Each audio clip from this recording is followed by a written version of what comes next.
Welcome to Singing with Ron!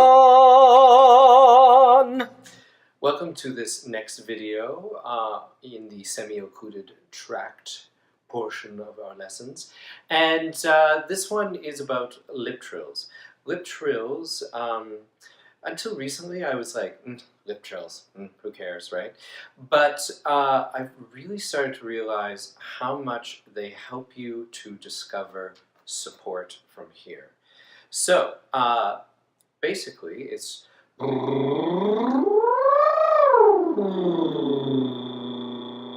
and you cannot buzz your lips unless you're actively working here. So,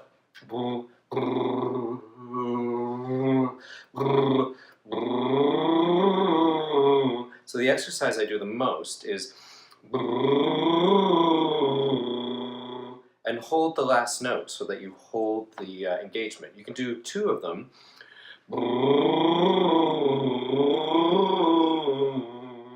Oops, see, I lost support.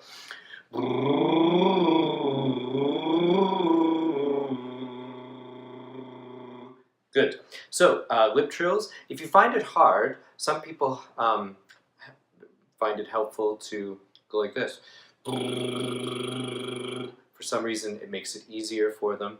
Another variation is to do tongue trills.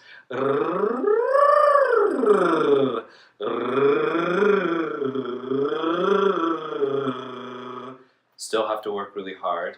And the hardest one is to do tongue trills and lip trills at the same time. Ooh, I did it for a second there. Anyways, so yeah, give those a shot. Lip trills, and be aware of what is happening.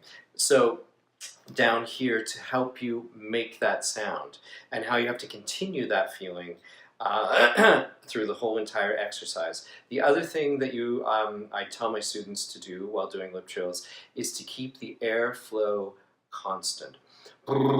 They'll stop the airflow. Good. So lip trills are also really helpful for helping men find their high notes. Because lip trills, there's automatically a lot more air going through the vocal system, and so that's really great. Also for women, for helping to find their head voice.